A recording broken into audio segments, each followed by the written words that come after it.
Thanks for watching Father-Son Reviews. I'm the father. And I'm the other son. And today we're going into episode 2 of season 8, Game of Thrones. So what'd you think? I honestly thought it was really good. It was a lot of verbal drama going on. No violence. Yeah. No bloodshed this time. Calm before the storm. Mm-hmm. Definitely looks like that towards the end of the episode, of course. Showing all the damn generals out there. Yeah, but let's start at the beginning.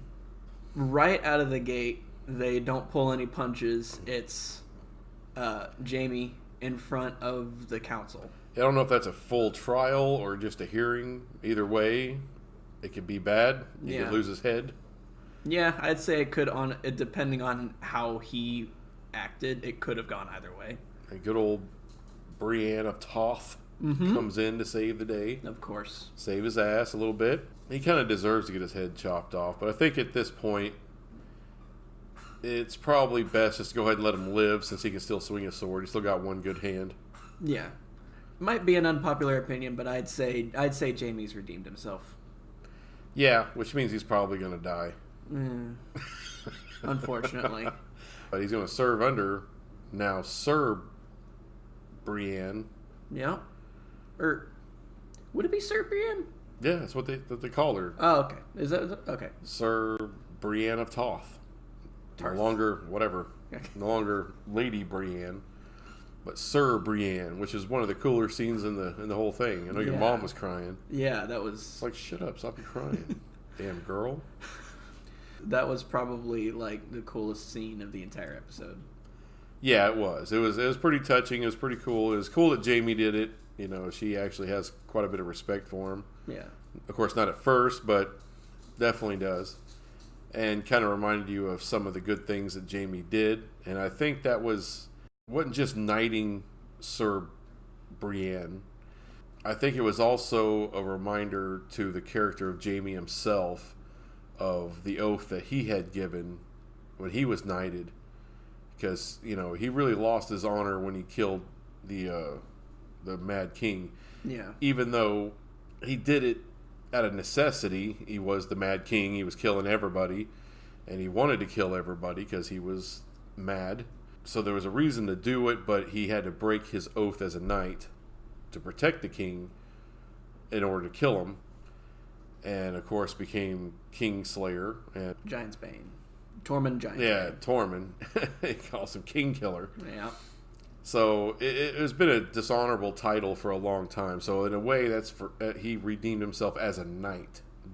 And one thing that I really like is how you can really see just how much Sansa relies on Brienne and trusts Brienne, because she not necessarily forgave, but ended up being okay with joining forces with a Lannister, someone that we both know she's not too fond of. Well, she says she trusts Brienne with her life, so yeah, that's pretty big. So what did you think of the scene when they're planning for the battle? They had the whole map laid out.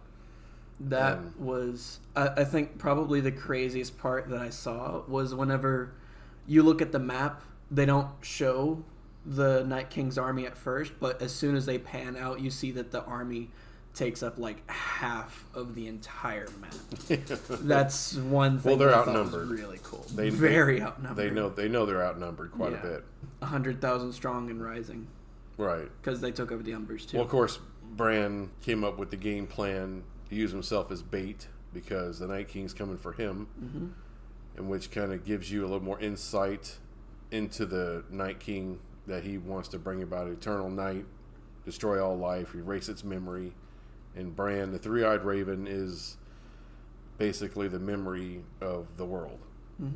So, and Theon's kind of putting himself in the lion's den by going out there to protect Bran. But he owes that to Bran. Yeah, he and owes it to him. I think that's kind of a red flag that he's not going to make it. Well, I mean, they've been telegraphing that for a while. I expected him to be dead by now, which is shocking. But apparently they want to do a full redemption arc with anyone who needs redeeming. Arya got laid. That was a little weird. And not surprising that the most Googled search Sunday night was Maisie Williams' age. Of course, it's 22. No one was watching kiddie porn, but still weird. Probably for you, for both of us. I mean, he just started binging this like 2 months ago. It's a little off-putting. So yeah, little girl all of a sudden old. Yeah. It's quick for him. For me, it's been years and years of watching her, so I'm just used to watching her as a little girl, and you just kind of forget that she's 22. Hold on a second. Shut up! Okay. That would be our dog going nuts with the chew toy. Freaking retarded dog. So good for Gendry. Yeah, and good for Arya too, I guess. Yeah.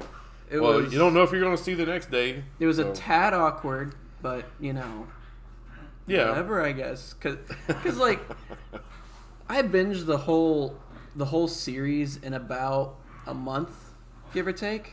So she went from at least for me, about the age of like 12 to over 20. Well, in the show, she's supposed to be like 18. Yeah. 18 or 19, somewhere in there. But still, I think the first season, she's like 11. That's a ways to go in a month. Yeah. So. And of course, there's John telling old girl. Oh. Telling Dany. Right. John revealed his true name, his true lineage to Daenerys. And she handled it pretty much like I thought she would handle it. She's a little pissed off. Yeah. I think John, he's of course, he loves Daenerys, and he doesn't want the Seven Kingdoms. He doesn't want the Iron Throne.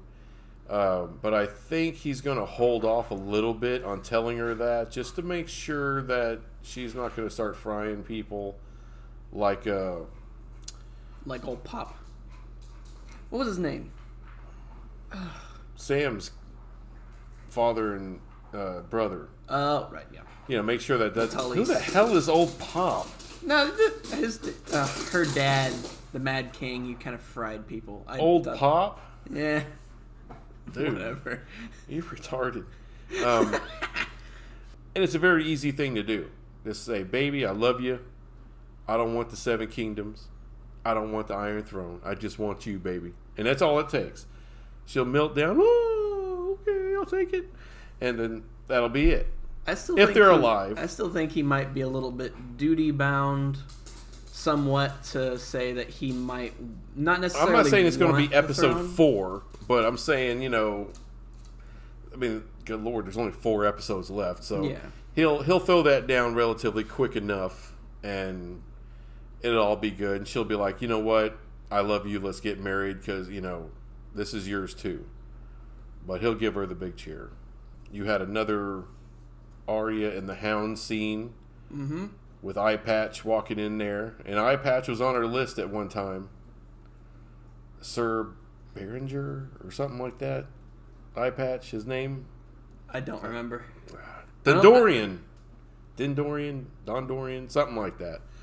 Something like that. Damn it. Thanks for no help, Mr. I've watched the whole damn series in a month. At least I remembered Tormund's name. Whatever. You didn't remember it the first time. No. You're like, oh, redhead. But I remembered it this time. Well, anyway. But everyone sitting around the hearth. Podrick singing a song. Tormund going into how he got the name Giant's Bane now. A little weird. Hilarious. Yeah. But very weird. The giant's wife suckled me at her breast for 3 months. It was awesome. It was very Tormund. Just the look on Brienne's face, like, oh my god, get this man away from me. And also how he was constantly hitting on Brienne was really, really funny. I'd knight you 10 times.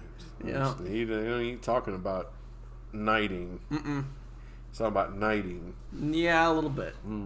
But yeah, that was just a really cool scene. I think, the whole episode was really giving everybody one last look of everybody together. All these people that we've been following for such a long time. All the growth of these characters, trying to illustrate a lot of that. Like you said, and Jaime saying that he's not the same person anymore, telling Bran that, and of course Bran is like, how there's going to be a later on.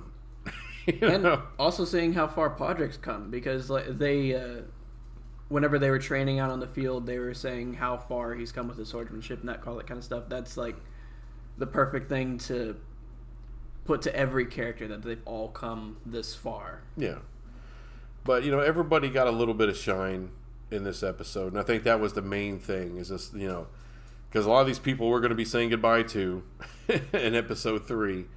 I don't know how many. It could be 2, could be 5, could be half of them, could be 70% of the cast is dead. Yeah. We don't know. I think that's why everyone's losing their shit, in anticipation of this next episode. It's really good storytelling, and I thought episode 2 was a extremely great idea, just to see all those characters, see them interact. People who've never interacted before, that have been on different sides of the planet. Or just haven't interacted in years. Because we said last time, the last time that Jaime and Bran interacted was whenever he got pushed out the window, and now they're talking to each other like how we said they were like old friends. Well, I don't know about old friends, but just more comfortably. Having that very awkward reunion. That's why I really enjoyed this episode. Let me hear this crazy story by Tormund. Before there was a big war or a big battle, Tormund told a story. This is several seasons ago. It told this story about how he made love to a bear. He's a weird dude. Just insane. Really weird dude. That's like his thing, just give you some weird, outlandish story before a battle. But just to see everybody kind of in their element, to see Tyrion, drinking some more wine, knowing a few more things, that was kind of cool. Mm-hmm. The very Lord of the Rings song that came in, that was actually a really beautiful song. Well, actually, that was inspired by Lord of the Rings. That scene, yeah. Yeah. The first 4 bars of that song, the first 4 notes, are the same first 4 notes from I think it was Pippin who sung that. Mm-hmm. All Shall Fade, I think is the name of the song. So it was the same 4. It starts out the exact same way. The first 4 notes are the exact same. They did that on purpose. That's cool. To mirror that. And the battle next week is supposed to be a mirror of the Battle of Helm's Deep. Episode 3 is supposed to be the Battle of Winterfell. And that's supposed to be the longest battle scene ever recorded in film history. So, which is nuts to think about, and very exciting. Which before that, it was Helm's Deep, and the guys who made the episode, they studied the hell out of the Battle of Helm's Deep, just so they can see how to create a battle and make it to where the audience will live through it. So, okay, anything else about? We're already talking about episode 3. Anything else about episode 2 you want to get into? Well, at the very, very end, whenever they do a look at the Army of the Dead, we don't see the Night King or resurrected Viserion. No, we just see the generals. And let me say this about the generals, though. And I saw kind of a picture of this a while back. That's the only reason it's fresh in my head. Who was it? What was his name? Chrysler? Who? The guy who was giving away his kids to the Night King so that he wouldn't get killed. Craster. Well, Craster, one of Craster's kids, his sons, the kid gets picked up by the White and taken north, the kingdom of the Night King, and Santa's workshop. Yeah, and then he picks up the baby and touches it on his cheek, and the eyes turn blue and all that. Mm-hmm. Well, there's a scene as the Night King is walking towards the child. All along there, you see his generals. All right. Now, I always thought maybe there was 4 or 5 or 6. No, there's a lot of them. Yep. Like, I don't know, 15, 30, 100. I'm not exactly sure. But it's a crap ton of them. Yep. And they're hellacious fighters. They're tough to take out. I'm not sure if Dragonglass works on them. I think it did. We know that Valyrian Steel works on because whenever Jon Snow fought them, they just blow up into ice. Oh, and the one that Sam killed was actually one of those generals, because he has the long white hair and he has like the super blue skin. It was that he had those same looks to him, and whenever he stabbed him in the back with a dragon glass, he exploded into ice. Okay. So the dragon glass will work on them, which means they probably won't be in front of the line, because when you kill one of them, a whole section of their army dies, or whoever that they've turned dies. So they'll probably have to be careful, but the key to this is going to be killing those generals. Yep. Because like you said, the generals and the Night King. Well, the Night King obviously, but like you said, the Night King doesn't look like he's going to be there. It seems like online a lot of people are taking a theory that I've had for a while, that the Night King is going to go straight to King's Landing with Viserion. And this is, I'm starting to think that you're very much right. I thought maybe he would take half his army with him. He may not do that. It may just be him and Viserion. They could wreak enough havoc, just them two. Or it could be them with like a few platoons. Like he might take like 3 generals with 100 soldiers each. Because each time people get killed, he can just bring them right. That's just it's like a zombie outbreak kind of movie. At that point, they just kill you, and all of a sudden you're a zombie. You're a zombie. So imagine a city though with 1 million people and it crammed in, walls all around. They can't easily get out, and you drop. Let's say he's just got like 5 paratrooping whites on the back of Viserion, and they just drop in at different points, and they just start stabbing and killing folks. And of course, other people, you might try to shoot an arrow at them, hit them with a pot, or try to kill them with a regular sword. Of course, it's not going to kill them. They'll just keep coming and killing you. And so each one of those spots, they just start turning people instantly. So he could do a lot of damage in a city like that with just a few whites with him. Yeah. But one theory that I do have, no idea if it's entirely true, but I think that the Night King can only raise up bodies every so often. Because otherwise, if he just rose them up instantly, then no White Walkers would ever die. They would all just immediately get back up, or minus the ones that died from Dragonglass and whatnot. And all the people that die would just instantly get up. Well, that's the only way they do die. You have to kill them with Dragonglass or but that puts them down. Steel or Dragonfire. They have to be melted down pretty good. Yeah, that puts them down and keeps them down. But one thing that you can see in like the Battle of Hardhome, whenever some of them were got their heads cut off, they died, I guess, and they fell to the ground and they stayed there until the Night King raised up his hands, and then all of them stood up. So I'm thinking he can only do that every so often. Well, then again, he did that because he was staring right at Jon when he did that. Yeah. And so when he did that, then all of a sudden, everyone that they've killed and any walker that could still move, they all rose back up. That was just him showing Jon his power. Like, I'm going to get you, And so I think that was done more for dramatics. Like, he didn't have to stop everything and do his arms like that for everyone to rise up. I think he can just keep... there's some kind of magic about him, of course. And he could probably just keep, as he's killing people, or as, a few whites, or Viserion is killing some people, and he can just rise them up pretty much as soon as their heart stops beating. That's what I think. Well, anyway, I can't wait to find out. I know you can't wait to find out. Next week's going to be insane. We'll try to get back with you on a review of that a lot quicker than we did with this one. The only problem is we had storms, lightning everywhere. We didn't want our computer to blow up, so had to do it a little bit late. Wi-Fi is horrible whenever the weather picks up. Well, screw the Wi-Fi. You don't need Wi-Fi to make a video. Internet in general here sucks. No, it doesn't. When the weather picks up. It sucks anywhere when the weather's bad. It's just, not everybody that's watched. Some of these people are watching this in Oregon or California. They don't have big lightning storms and tornadoes and craziness. It's only in Texas. That's why you got to have balls to live in Texas. Or Kansas. Yeah. Nothing against where y'all live. Just, Anyway, anything else on this? I got nothing. All right. Thanks for watching. We'll see you next time. Goodbye.